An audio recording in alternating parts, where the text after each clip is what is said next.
Your posture tells quite a story about your health. Are you listening? I'm Dr. Jenny Kretzinger, and today we'll be talking about the impact that posture has on your healing potential.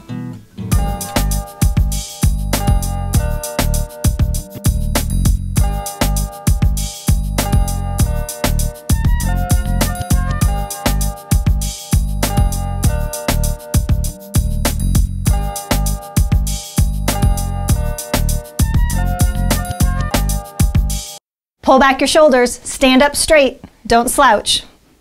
We were told this for years in childhood, but maybe what we never realized was how important posture actually is for your health.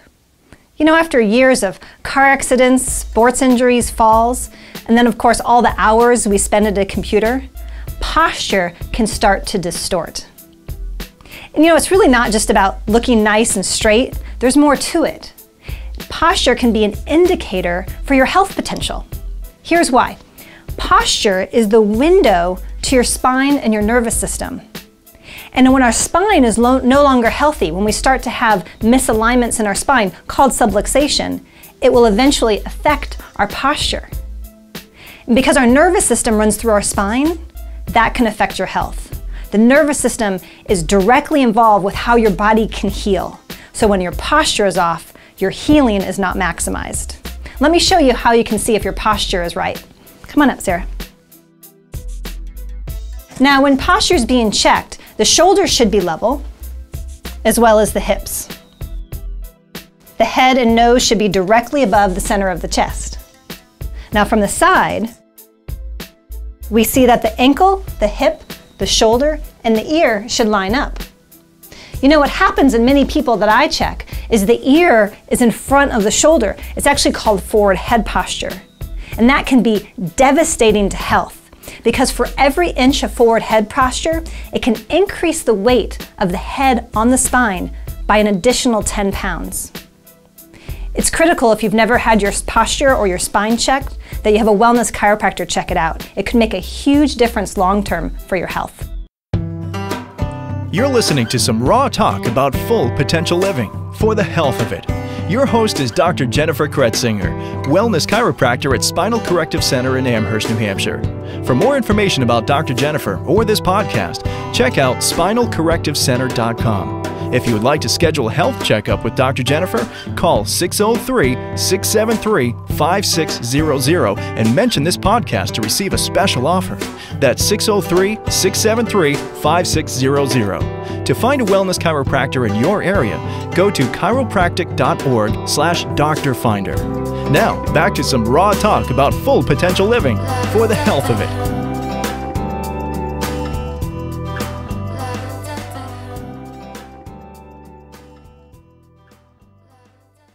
We're talking about posture, and I'm here with my trainer, Eric Fasciani. Eric's a certified personal fitness trainer and a certified CrossFit trainer. So Eric, how about we show everyone just standard, everyday, proper posture? All right. If you stand with your feet shoulder width apart, you want to feel like your knees are soft, your pelvis is slightly rotated forward, as if you had a kangaroo tail and it just went kerplunk on the ground. Your abdominals are slightly engaged, your shoulders are rounded back and down so they're relaxed. That allows your chest to be open. Your ear is above your shoulder with your chin and jaw relaxed. Now you're in this posture, and actually in yoga they call it mountain pose. This is what allows for your chest to be open to maximize your breathing and make sure that your digestion can work properly, and you just look and feel better. Now I know, Eric, with you, you're watching postures all day long to make sure people lift properly. What do you find are some of the most common mistakes in just everyday posture, and how does it affect the body?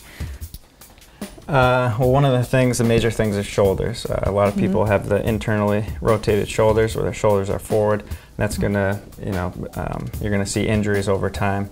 The more you work your shoulders, the more they're gonna get injured. So you actually would see the thumbs come into the body, so you see the front of the hands. Yep, so instead of having the thumbs pointing towards your body, you wanna roll them out. That's gonna push your shoulders back, put them on that shelf. So your shoulders have a natural shelf there that they wanna rest on. And the farther they come forward, it's just going to drop down. It's going to kind of pull on things and just not give you the proper structure to do proper lifting.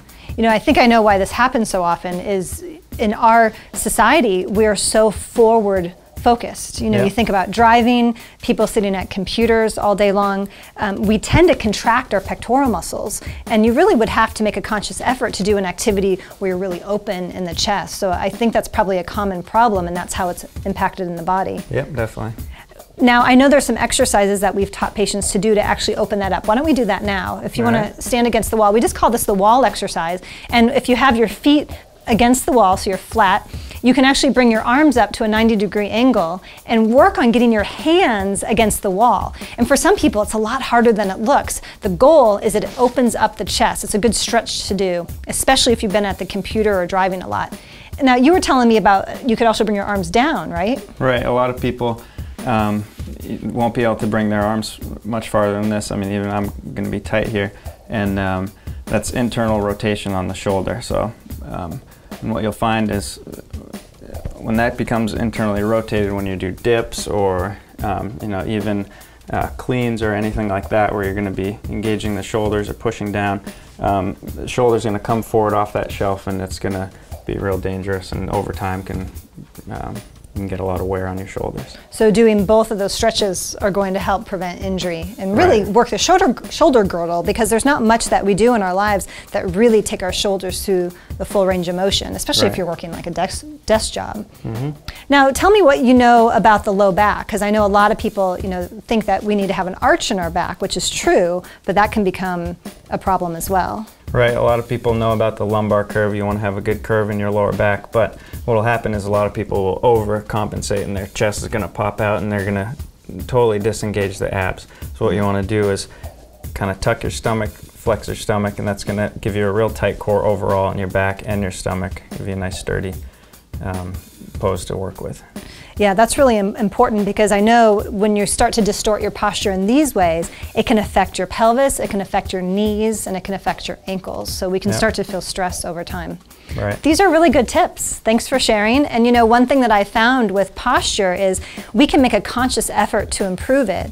But if our posture is reflecting a spine that's imbalanced, you can't just consciously decide to correct it as easily. So making sure your spine is healthy first, and then once you're working on your spine, you can really make a conscious effort to support all your spinal health, which is how you're standing and how you're lifting during the day. Yep. Okay, good job. Thanks. All right, thanks.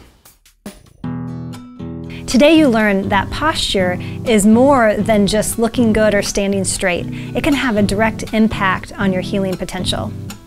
As always, bringing you raw talk about full potential living, I'm Dr. Jenny Kretzinger. Be well, everybody.